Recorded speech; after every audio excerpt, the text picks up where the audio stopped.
ঐক্যবদ্ধ হতে হবে। আওয়াজ তুলতে হবে, কি রাজ্য সরকারের বিরুদ্ধে হবে, কি কেন্দ্র সরকারের বিরুদ্ধে।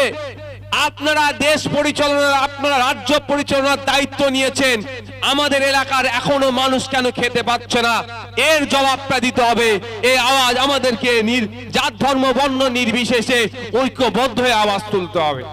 আইএসএফ শুধুমাত্র রাজনীতির ময়দানে আসেনি, ভোটের সময় আসবে, ভোট দিন, জিতলো হারলো এটার জন্য নয়। আইএসএফ রাজনীতির ময়দানে এসেছে সমাজ ব্যবস্থা পরিবর্তন করতে। আজকে আপনার পাশের বাড়ি কি রাম কি রহিম সে খেতে পাচ্ছ না, আর আপনাকে ধর্মের জিগির তুলে দিচ্ছে, সেটা হতে দেওয়া যাবে না। আপনার পাশে শঙ্কর সোহেল খেতে পাচ্ছে না, আর আপনাকে বলছে তুই মুসলমান, আপনাকে বলছে তুই হিন্দু, ও ফাঁদে পা দেওয়া যাবে না। আমার পাশের শঙ্কর সোহেল যাতে খেতে পায় তার লড়াই আইএসএফ রাজনীতির ময়দানে এসেছে। আমার পাশের বাড়ির দুর্গা ফাতেমা খেতে পাচ্ছে না, আর আমাকে হিন্দু মুসলমানের রাজনীতি করার জন্য আমাকে এগিয়ে দিচ্ছে, হতে দেওয়া যাবে না। আপনারা অবাক হয়ে যাবেন, ক্ষুধার সূচকে আজকে ক্ষুধার্তের পরিমাণ ভারতবর্ষে এত বেড়ে গিয়েছে, সম্ভবত 125টা দেশকে নিয়ে সমীক্ষা চালিয়ে 116তম র্যাঙ্কের দিকে আমাদের দেশ চলে গিয়েছে। তাহলে আমাদের দেশে ক্ষুধার্তের সংখ্যা বেড়ে যাচ্ছে, না খেতে পেয়ে দিন যাপন করছে, সংখ্যা বেড়ে যাচ্ছে। আর আপনার আমার মধ্যে হিন্দু মুসলমান জৈন খ্রিস্টান ও ব্রাহ্মণ দলিত আদিবাসীর এই লড়াই ঢুকিয়ে দেওয়ার চেষ্টা হচ্ছে, এটা হতে দেওয়া যাবে না। আমাদেরকে ঐক্যবদ্ধ হতে হবে, আওয়াজ তুলতে হবে, কি রাজ্য সরকারের বিরুদ্ধে হবে, কি কেন্দ্র সরকারের বিরুদ্ধে। আপনারা দেশ পরিচালনার, আপনারা রাজ্য পরিচালনার দায়িত্ব নিয়েছেন, আমাদের এলাকার এখনো মানুষ কেন খেতে পাচ্ছে না, এর জবাবটা দিতে হবে। এই আওয়াজ আমাদেরকে জাত ধর্ম বর্ণ নির্বিশেষে ঐক্যবদ্ধ হয়ে আওয়াজ তুলতে হবে। অন্যথায় কি হবে, ক্ষুধার্তের সংখ্যা বেড়ে যাবে, আর তারা বাবুদের জায়গায় থেকে যাবে, আর গরিব মানুষ এই বুথের এলাকার কি রাম কি রহিম সে ক্ষুধার তাড়নায় তাকে জীবন যাপন করতে হবে। তাই বন্ধুগণ, আপনাদের কাছে অনুরোধ করব, যতদিন এগিয়ে আসছে, ভোট এগিয়ে আসছে, তত মানুষের মধ্যে ধর্মকে সামনে রেখে বিভাজনের করার চেষ্টা করবে। আমি আপনাদের বলি, আমাদের মধ্যে এটা লাগিয়ে দেওয়ার চেষ্টা হচ্ছে, মানুষ মেন ইস্যু থেকে ছেড়ে অন্য ইস্যুতে চলে যাক। আমাদের মূল ইস্যু কি?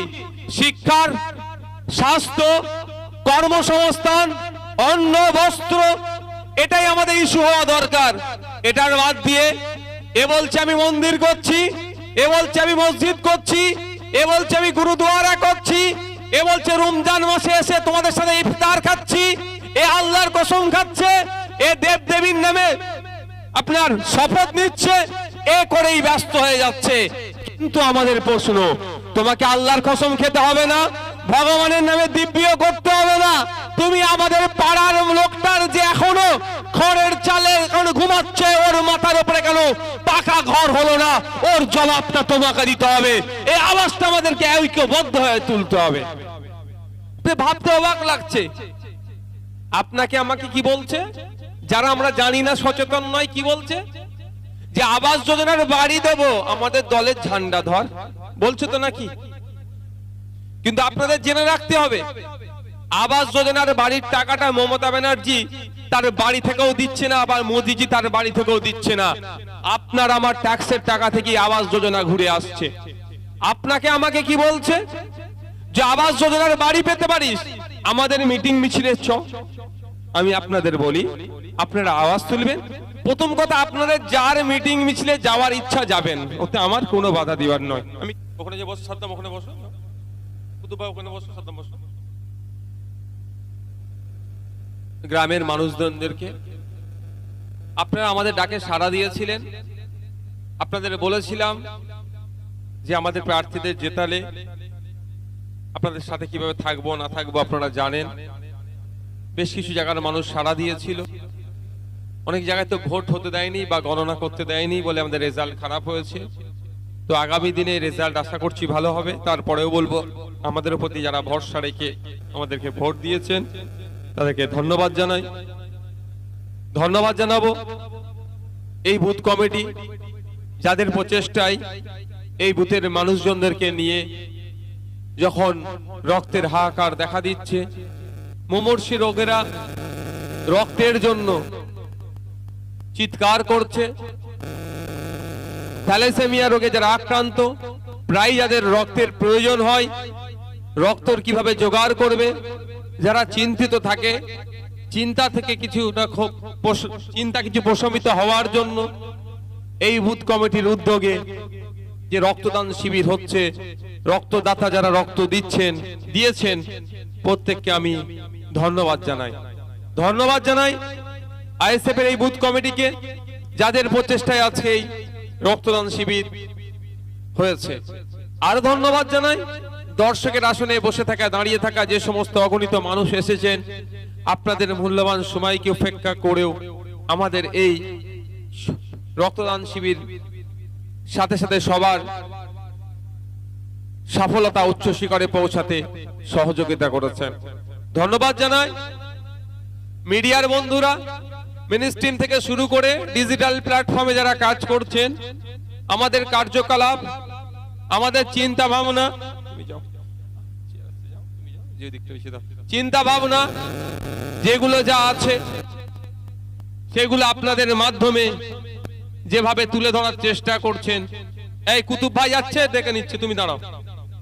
কুতুব ভাই যাচ্ছে, ওকে দাঁড়িয়ে যেতে বলো, কুতুব ভাই যাচ্ছে, ঠিক করে দিচ্ছে। কুতুব ভাই তোমার ওই দিকটাই দিয়ে দাও, ওই দিকটাই। এদিকে পুরুষেরা দাঁড়িয়ে আছে। যে আপনাদের মাধ্যমে, অর্থাৎ ডিজিটাল প্ল্যাটফর্ম থেকে মেইনস্ট্রিমের মাধ্যমে যে আমাদের কার্যকলাপ, চিন্তা ভাবনা, লক্ষ্য উদ্দেশ্য কি, যেভাবে আপনারা ছড়িয়ে দিচ্ছেন রাজ্যের বিভিন্ন প্রান্তে, আপনাদেরও ধন্যবাদ জানাই। পরিশেষে ধন্যবাদ জানাবো প্রশাসনের বন্ধুদেরকে, যাদের প্রচেষ্টায় আজকের রক্তদান শিবির সুষ্ঠুভাবে সম্পূর্ণ হতে চলেছে। বন্ধুগণ, মফস্বল এলাকায় রক্তদান শিবির হচ্ছে, রক্তদাতারা আসছেন, রক্ত দিচ্ছেন। আমরা যেটা সব সময় জানি বা হয়ে আসছে, রক্তদান মানে জীবনদান, রক্তদান মানে প্রাণদান, রক্তদানের মাধ্যমে অন্যের প্রাণ বাঁচবে, এ কথা এতদিন শুনে এসেছি, বা সেটাও আমরা বাস্তব জীবনে প্রয়োগ করার চেষ্টা করেছি। কিন্তু বন্ধুগণ, আপনাদের জানতে হবে, যারা উপস্থিত আছেন এখানে, আপনারা জানতে হবে রক্তদানের মাধ্যমে যেমন অন্যের প্রাণ বাঁচতে পারে, অন্যের জীবন বাঁচতে পারে, থ্যালাসেমিয়া রোগে যারা আক্রান্ত তাদের যে প্রায় রক্তের প্রয়োজন হয়, সেই ঘাটতি কিছুটা হলেও পূরণ করা যায়। ঠিক একইভাবে মেডিকেল সায়েন্স বলছে, নিয়মিত রক্তদান করলে যে রক্তদান করবে তার শরীর সুস্থ থাকবে, মারাত্মক বেশ কিছু ব্যাধি থেকে সে মুক্ত থাকতে পারে। কোন পুরুষের ক্ষেত্রে প্রতি 90 দিন ছাড়া ছাড়া, কোন মহিলার ক্ষেত্রে 120 দিন ছাড়া ছাড়া যদি নিয়মিত রক্তদান করে, মেডিকেল সায়েন্স বলছে ক্যান্সার, স্ট্রোকের মতো এই বড় বড় রোগ থেকেও সেই মুক্তি পেতে পারে। পৃথিবীর 5টা ভয়ঙ্কর রোগের মধ্যে ক্যান্সার রোগও আছেন, আর স্ট্রোকেরও এখন রোগের সংখ্যা বিশালভাবে বেড়ে গিয়েছে।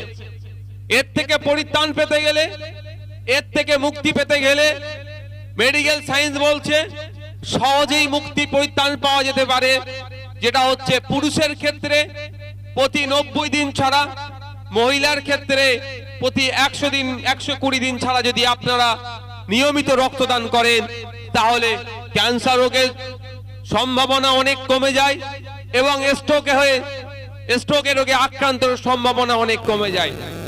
আমরা ক্যান্সার একটা সময় দেখেছিলাম দূর দূরান্তের মানুষের হয়েছে, এ খবর পেতাম, কিন্তু আজকের ডেটে খোঁজ নিয়ে দেখুন পাড়ার মধ্যে, মহল্লাতে ক্যান্সার রোগ ছড়িয়ে পড়ছে। মেডিকেল সায়েন্স বলছে, WHO বলছে, এই 2024-এর কথা বলছে, মানে মহল্লাতে মহল্লাতে, পাড়াতে পাড়াতে, বাড়িতে বাড়িতে ক্যান্সার রোগ ছড়িয়ে যেতে পারে। আমরা সৃষ্টিকর্তার কাছে চাইবো এই ভয়ঙ্কর ব্যাধি থেকে, এই ভয়ঙ্কর রোগ থেকে আমাদের সকলকে মুক্তি রাখুক তিনি। কিন্তু আমরা তো মেডিকেল সায়েন্সকে উপেক্ষা করতে পারি না, তাই এর থেকে যদি মুক্তি পেতে চাই, আমি আপনাদের কাছে অনুরোধ করব, সহজেই যে পন্থা অবলম্বন করি, যদি আমরা আজ এই পলিসি যদি আমরা নিই তাহলে এই রোগ থেকে আমরা মুক্তি পেতে পারি। পলিসিটা কি? প্রতি 90 দিন ছাড়া পুরুষের জন্য, মহিলাদের জন্য প্রতি 120 দিন ছাড়া আমরা রক্তদান করব। তাই বন্ধুগণ, যারা রক্তদান করতে ভয় পাচ্ছেন, কি হবে না হবে, রক্তদান করলে কি হবে এই ভাবছেন, এত ভাবার সময় নয়। আসুন রক্তদান শিবিরগুলোতে রক্তদান করুন। অন্যের যেমন জীবন বাঁচতে পারে, অন্যের প্রাণ যেমন বাঁচতে পারে, সাথে সাথে আপনার স্বাস্থ্যও ভালো থাকবে। আপনারা অনেকেই দেখেছেন স্ট্রোকের এখন রোগীর সংখ্যা কিভাবে বেড়ে যাচ্ছে। একটা সময় ছিল বয়স্ক লোকের অনেক সময় খবর পেতাম অমুক বয়স্ক লোক স্ট্রোক রোগে আক্রান্ত হয়েছে, কিন্তু এখন কিন্তু কোনো বয়সের আর ভেদাভেদ থাকছে না। ইয়াং ছেলে 30-35 বছরের যুবক, তারও স্ট্রোকের আক্রান্ত হয়ে যাচ্ছে। একটু তথ্য তুলে দেখবেন, স্ট্রোকের রোগে যারা আক্রান্ত হচ্ছে অনেকে তো মারা যাচ্ছে, কিন্তু যারা বেঁচে থাকছে, এই বেঁচে থাকার প্রায় 70% কিন্তু শারীরিকভাবে আর সক্ষম থাকছে না, সে কাজ করার মতো আর সক্ষম থাকছে না, তারা অক্ষম হয়ে যাচ্ছে।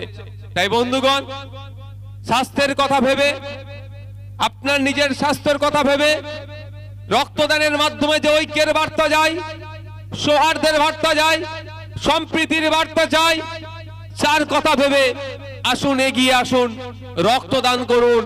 অন্যের জীবন যেমন বাঁচবে, আপনার স্বাস্থ্য ভালো থাকবে। কিন্তু দুঃখের বিষয়, আজকাল একটা জিনিস লক্ষ্য করা যাচ্ছে, রক্তদান শিবিরের মধ্যেও আমরা ওরার এই যে ক্লাসিফিকেশন হয়ে যাচ্ছে, এই যে ভেদাভেদ তৈরি হয়ে যাচ্ছে, এটা মোটেও কাম্য নয়।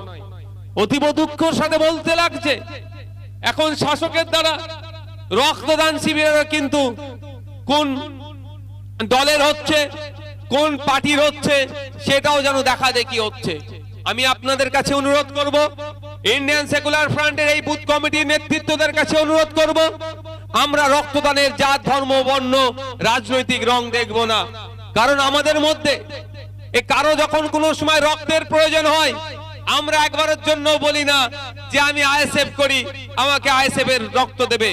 ও তৃণমূল করে, আমি আইএসএফ করি, তৃণমূলের রক্ত আমি নেব না। বা ও হিন্দু, আমি মুসলমান, ও নিচু জাত, ও উঁচু জাত, ও ব্রাহ্মণ, ও ক্ষৈত্র, ও বৈষ্ণব, বিভিন্ন ভাবে ও মতুয়া, এ মুসলমান, এ সিদ্দিক, ও সৈয়দ, আমরা কথা বলি না। আমাদের রক্তের প্রয়োজন হলে কি বলি? আমাদের অমুক গ্রুপের রক্ত চাই, এই গ্রুপের রক্তের আমার প্রয়োজন হয়।